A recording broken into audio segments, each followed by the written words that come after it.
If you were to walk down a busy city street and ask a random passerby to name the greatest rival of the Tyrannosaurus rex, they would likely answer with the Spinosaurus.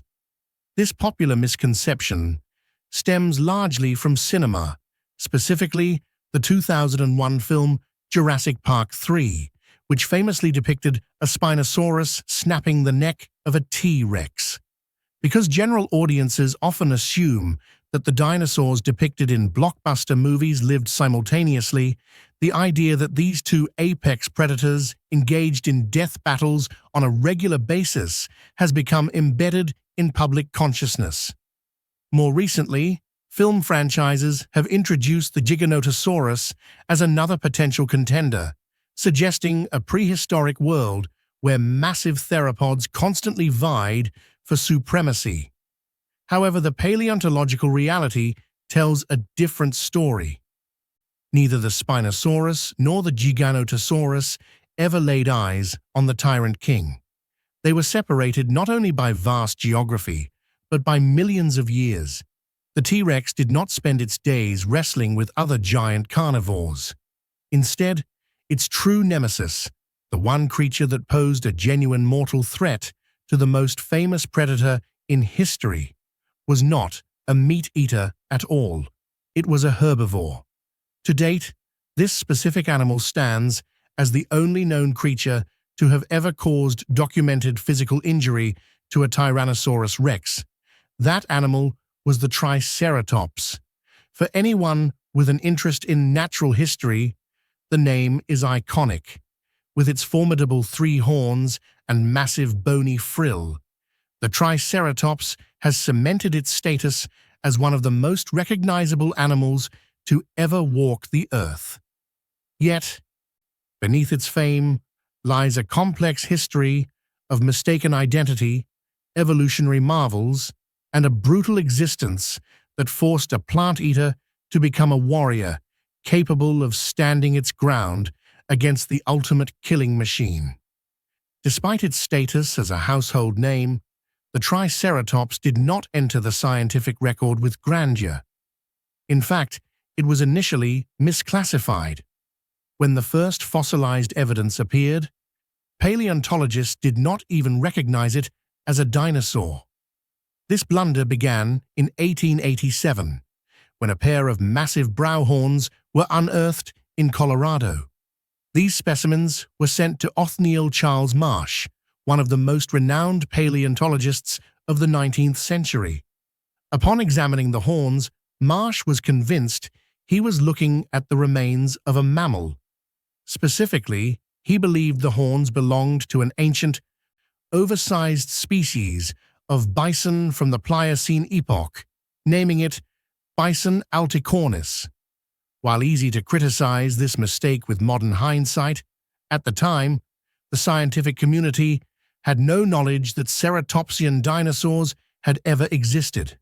The idea of a dinosaur with bison-like horns was simply not in the realm of possibility for researchers of that era.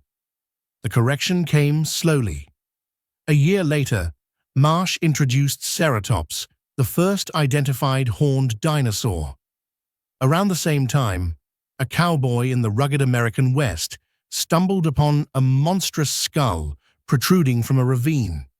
Like previous finds, this skull was shipped to Marsh.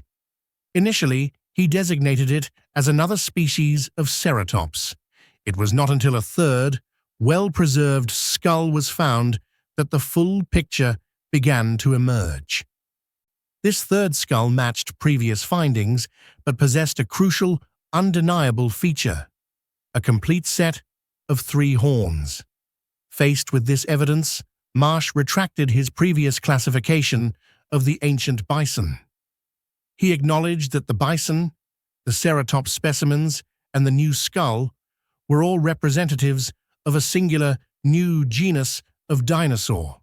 He christened this animal Triceratops, meaning 3-horned face. This discovery was monumental. It did not just add a new name to the list of dinosaurs, it reshaped the classification of the entire group. The Triceratops became the anchor for the ceratopsid family and the Triceratopsini tribe, joined later by close relatives like the Torosaurus. The excitement surrounding the discovery was not merely academic. The animal was a biological marvel, an absolute unit pushing the limits of how large a non-sauropod land animal could grow. Since the 19th century, over 15 species have been proposed, but modern consensus typically recognizes two valid species, Triceratops horridus and Triceratops prorsus. From a distance, these two looked remarkably similar, though they possessed distinct morphological differences. Triceratops horridus generally featured a longer snout and shorter nasal horn. In contrast, Triceratops prorsus displayed a shorter snout, accompanied by a longer, more prominent nasal horn. Despite subtle differences, both species were united by their immense scale. The largest known specimen, dubbed Big John, belonged to the horridus species, giving that lineage a slight edge. However, in the grand scheme of the Late Cretaceous, both were titans. An adult measured between 8 and 9 meters, roughly 26 to 30 feet in length. Their weight was staggering, averaging between 6 and 10 tons. Exceptionally large individuals likely tipped the scales at 12 tons, making them heavier than the Tyrannosaurus rex itself and a strong contender for the title of the largest ceratopsian of all time. To visualize this mass, imagine a single animal weighing as much as 6 average-sized sedans combined, or the equivalent of 120 grown men. This sheer bulk was a primary defense mechanism. In the animal kingdom, size often equates to safety, yet the Triceratops lived in a world where size alone was insufficient. It shared its environment with the largest and most powerful theropods to ever exist. Consequently, evolution equipped the Triceratops with a skeletal structure designed for durability. Comparing Triceratops bones to other dinosaurs reveals a stark difference in robustness. Even compared to the femur of an exceptionally large African elephant, the Triceratops femur appears significantly thicker and denser.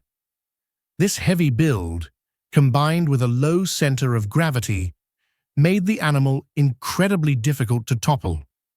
It was built like a fortress, designed to withstand immense physical trauma. While its body provided stability, the defining features of the Triceratops were its skull and horns. The head was truly gigantic, accounting for more than 1/3 of the animal's total length. Some recorded skulls measure up to 2.5 meters, ranking them among the largest skulls of any terrestrial animal in history. The skull's most prominent feature was the widened frill at the back. The function of this frill has been a subject of intense debate.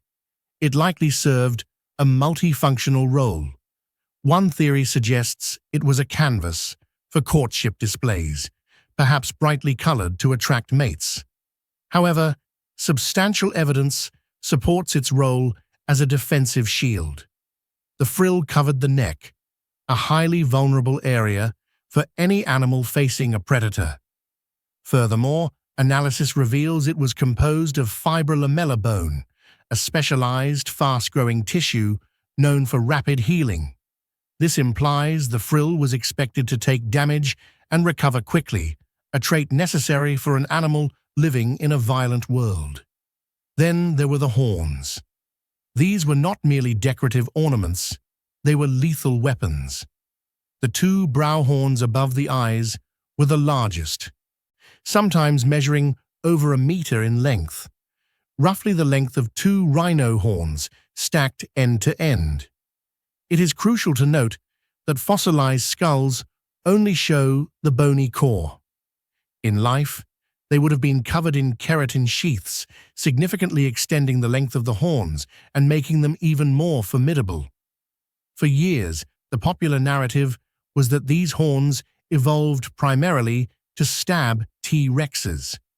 While that certainly happened, modern paleontology leans toward a different primary function: combat within the species. Just as modern deer-lock antlers, Triceratops engaged in savage intraspecific duels. They would charge at high speeds, interlocking their horns to wrestle for territory or mating rights. This is not just speculation. The fossil record bears the scars of these battles. A review of skulls revealed that approximately 14% bore injuries consistent with combat trauma.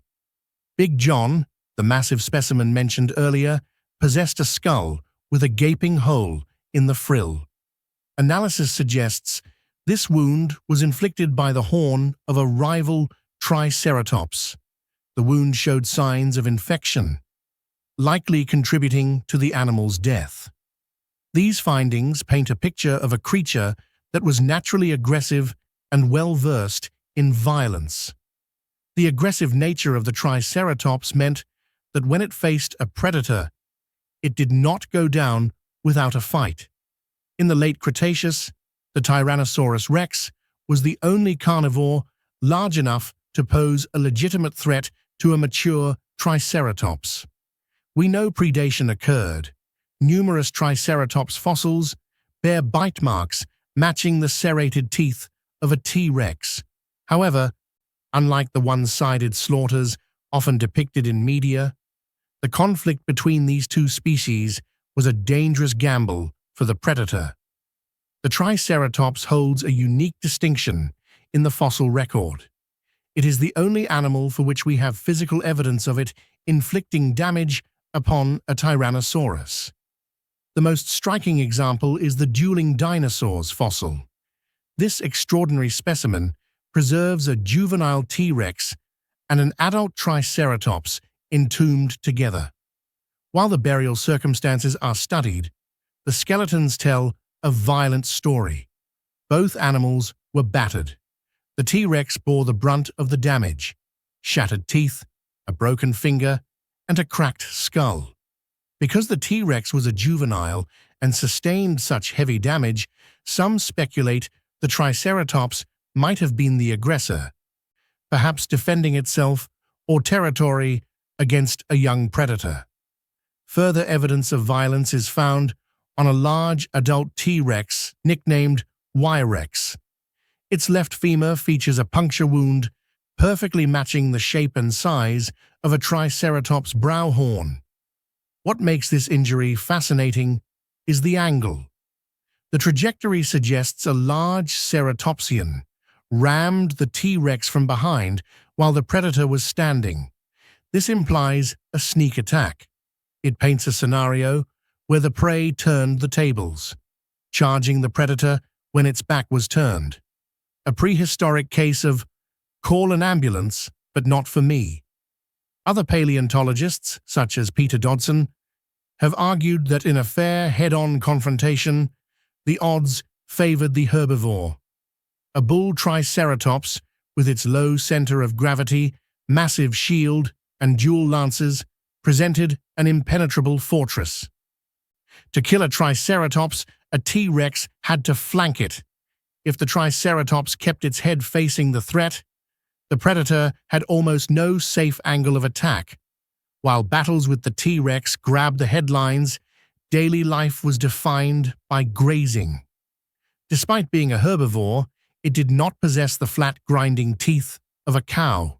Instead, it possessed a dental battery, a complex arrangement of smaller teeth stacked together to form a continuous shearing surface. An adult could have up to 800 teeth in its mouth at once. As old teeth wore down, new ones grew in to replace them, giving the animal a relentless ability to process food. The mouth was tipped with a sharp beak, likely used to pluck tough leaves.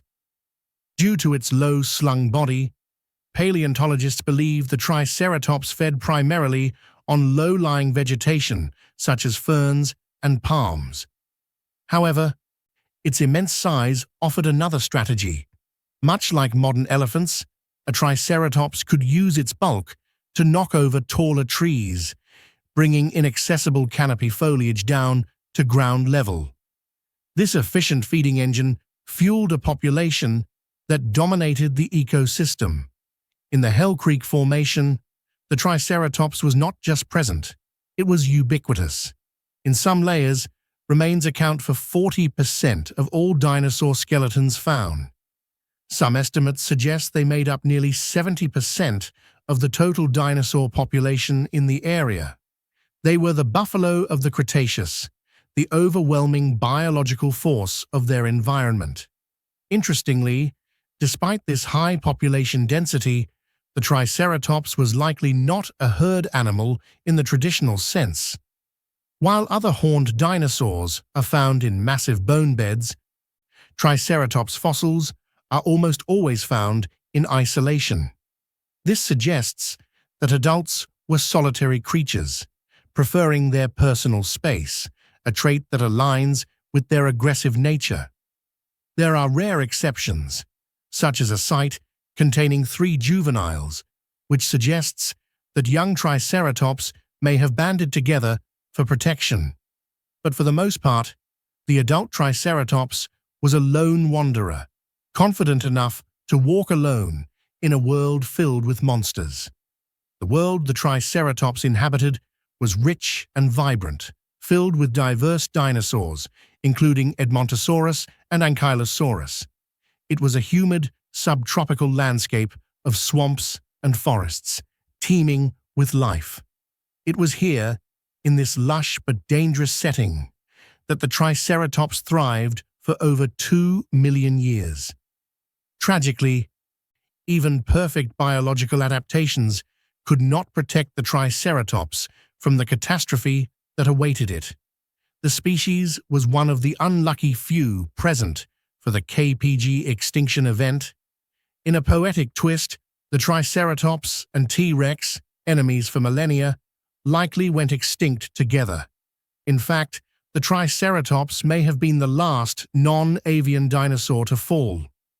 A fossil discovered just 13 centimeters below the geological layer marking the extinction event makes it the youngest dinosaur fossil ever found. It was the final survivor, the last sentinel standing witness to the end of the world.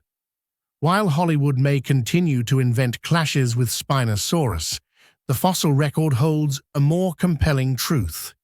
The true king of the Cretaceous lived in the shadow of a 3-horned beast that was heavier, better armored, and armed with weapons capable of breaking bone. The Triceratops was not merely prey, it was a rival, and remains the only animal we know of that made the Tyrant King bleed.